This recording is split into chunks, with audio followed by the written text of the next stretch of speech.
BNP নেতৃত্বাধীন সরকারের প্রথম একনেক সভা। সচিবালয়ে সভায় সভাপতিত্ব করেন একনেক সভাপতি ও প্রধানমন্ত্রী তারেক রহমান।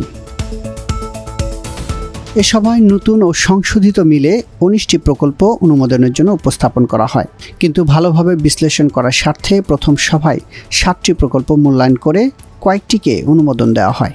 আমাদেরকে খুব কেয়ারফুলি যেতে হচ্ছে, কারণ বাংলাদেশের জনগণের টাকা তো এই টাকা তো প্রতিটি টাকা ব্যয়ের পেছনে বাংলাদেশের মানুষ এইখান থেকে তার টাকার মূল্য পাচ্ছে কিনা, তার বিনিয়োগের উপর রিটার্ন পাচ্ছে কিনা, এখানে জব ক্রিয়েশন হচ্ছে কিনা, তো অনেকগুলো বিষয় বিবেচনা করতে হচ্ছে। আমাদের নির্বাচনী ইশতেহার দিয়েছি, নির্বাচনী ইশতেহারের সাথে এটার অ্যালাইনমেন্ট হচ্ছে কিনা, মিলছে কিনা, তার বাইরে যে প্রকল্প, অপ্রয়োজনীয় প্রকল্প আছে, এগুলোও বিবেচনা আনতে হচ্ছে। এই জন্য আমরা অনেক সময় নিতে হচ্ছে, যে কারণে মাত্র 7টি পর্যন্ত আমরা পৌঁছতে পেরেছি 19টার মধ্যে। তো এই 7টির মধ্যে 2-1টা বিবেচনার জন্য দেওয়া হয়েছে, আর কিছু পাস হয়েছে। অর্থ ও পরিকল্পনা মন্ত্রী জানান, বিগত সরকারের সময় অপ্রয়োজনীয় শুধু রাজনৈতিক বিবেচনায় অনেক প্রকল্প নেওয়া হয়েছিল। এগুলো মূল্যায়নে একটি কমিটি গঠন করা হচ্ছে। আমরা পর্যালোচনা করতে গিয়ে যা দেখলাম, অনেকগুলো প্রকল্প অনেকগুলো সমস্যা আছে। অনেকগুলো প্রকল্পের প্রয়োজনীয়তা ছিল কিনা সেটাও একটা বিশেষ প্রশ্ন।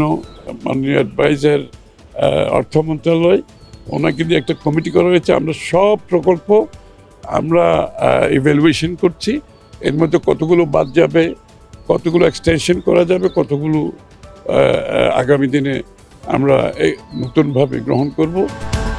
মন্ত্রী আরও জানান, বিগত সরকারের নেওয়া জমে থাকা প্রকল্পগুলোর বিষয়ে সিদ্ধান্ত নেওয়া শেষ হলেই ইশতেহার অনুযায়ী নতুন প্রকল্প নেবে বিএনপি সরকার। বিগত দিনের যে প্রকল্প, এগুলোকে আমরা শেষ করতে চাচ্ছি, যেহেতু আমরা নতুন প্রকল্প নিয়ে আসবো আগামী দিনে। আমাদের যে জনগণের কাছে যে আমাদের দলের যে ম্যানিফেস্টো, ওগুলোকে ধারণ করে যত তাড়াতাড়ি সম্ভব নতুন প্রকল্পের মাধ্যমে আমরা যাতে জনগণের কাজে দেওয়া প্রতিশ্রুতি পূরণ করতে পারি, সেভাবে আমরা এ সময় প্রধানমন্ত্রীর অর্থ উপদেষ্টা বলেন, 1300-র অধিক প্রকল্প মূল্যায়ন করতে 4টি বিষয় মাথায় রেখে কাজ করবে কমিটি। এখানে বিভিন্ন রকমের রাজনৈতিক বিবেচনায় প্রকল্পগুলো নেওয়া হয়েছে, সেগুলো যৌক্তিকীকরণ করা দরকার, স্বচ্ছতা বৃদ্ধি করা দরকার, জবাবদিহিতা নিশ্চিত করা দরকার, এবং জনগণের করের অর্থ জনসেবায় যাতে ব্যয় হয়, সেই জন্যে একটা কমিটি করা হয়েছে। কমিটি এই যে 1300-র অধিক প্রকল্পগুলো পর্যালোচনা করে দেখবে যে এগুলোর আসলে যৌক্তিকীকরণ আছে কিনা, এবং যৌক্তিক হলে সেগুলো ভবিষ্যতে চলবে, আর যেগুলোর দরকার নেই সেইগুলোর ব্যাপারে সিদ্ধান্ত গ্রহণের জন্য সুপারিশ করবে।